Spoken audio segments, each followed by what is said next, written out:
Thank you. చెట్ల పట్ల, ప్రకృతి పట్ల ప్రేమ, అభిమానం, దాని విలువ తెలిసినటువంటి మహానాయకులు శ్రీ నారా చంద్రబాబు నాయుడు గారికి, అదేవిధంగా పవన్ కళ్యాణ్ గారికి, మా శ్రావణ్ కుమార్ గారికి, కలెక్టర్ గారికి, ఈ వేదికలు అలంకరించిన పెద్దలకు, ముందు ఉన్నటువంటి పాత్రికేయులకు, నా గుంటూరు ప్రజలందరికీ కూడా మనస్ఫూర్తి ధన్యవాదాలు. నేను చిన్నప్పటి నుంచి మొక్కల గురించి తెలుసుకున్నవి మూడు విషయాలు. ఒకటి, మనం ఒక విత్తనం నాటినప్పుడు అది విత్తనం భూమిలో ఉంటుంది, డార్క్నెస్ మధ్య ఉంటుంది, అన్నిటినీ ఛేదించుకొని బయటకు వస్తుంది, వచ్చి ఒక మహావృక్షమై ఎంతో మందికి నీడనిస్తుంది. మన జీవితం కూడా అలానే స్టార్ట్ అవుతుంది. కష్టాల నుంచి విత్తనం ఎంత చిన్నదైనా కూడా మహావృక్షంలాగా వెలగవచ్చు. కాబట్టి విద్యార్థులందరూ అదొకటి గుర్తుపెట్టుకోవాలి.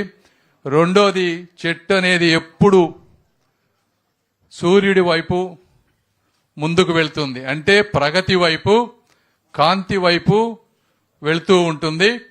వెళ్లేది కూడా ఫాస్ట్గా వెళ్ళదు, స్లోగా వెళ్తుంది. ఆటుపోట్లను తట్టుకొని వెళుతుంది, గాలివానలను తట్టుకొని ముందుకు వెళ్తుంది. జీవితం కూడా అలాంటిదే. అలాంటి వాటి విలువ తెలిసినటువంటి వ్యక్తులు, అదేవిధంగా నారా చంద్రబాబు నాయుడు గారి జీవితం కూడా ఆ విధంగా స్ఫూర్తి అని కూడా మీరు అందరూ తెలుసుకోవాలి. మూడోది, చెట్లు బాగా పెరిగిన తర్వాత వేర్లు విస్తరిస్తాయి. ఆ వేర్లు ఎవ్వరికి కనపడకపోయినా కూడా చెట్టుని బలంగా నించోబెడుతుంది. అలాంటివి మన చుట్టుపక్కల ఉన్న వాళ్ళు, మన జీవితంలో ఉన్న వాళ్ళు, మన విలువలు మన వెనక ఉండి నడిపించే వాళ్ళు ఎంతో మంది ఉంటారు. వాళ్ళందరినీ కూడా ఎప్పుడూ మర్చిపోవద్దు. కాబట్టి ఈ విధంగా చెట్టు రూపంలో నేను జీవితాన్ని చదివాను. అలాంటి చెట్లు ఎన్ని ఉంటే ఈ ప్రకృతికి అంత మంచిది. ఈ అవకాశాన్ని ఇచ్చిన మీ అందరికీ కూడా నా హృదయపూర్వక కృతజ్ఞతలు. Thank you. ధన్యవాదాలు సార్. మొక్కే దిక్కు రుక్కు దానికి మొక్కు అనే సందేశం ఇచ్చారు.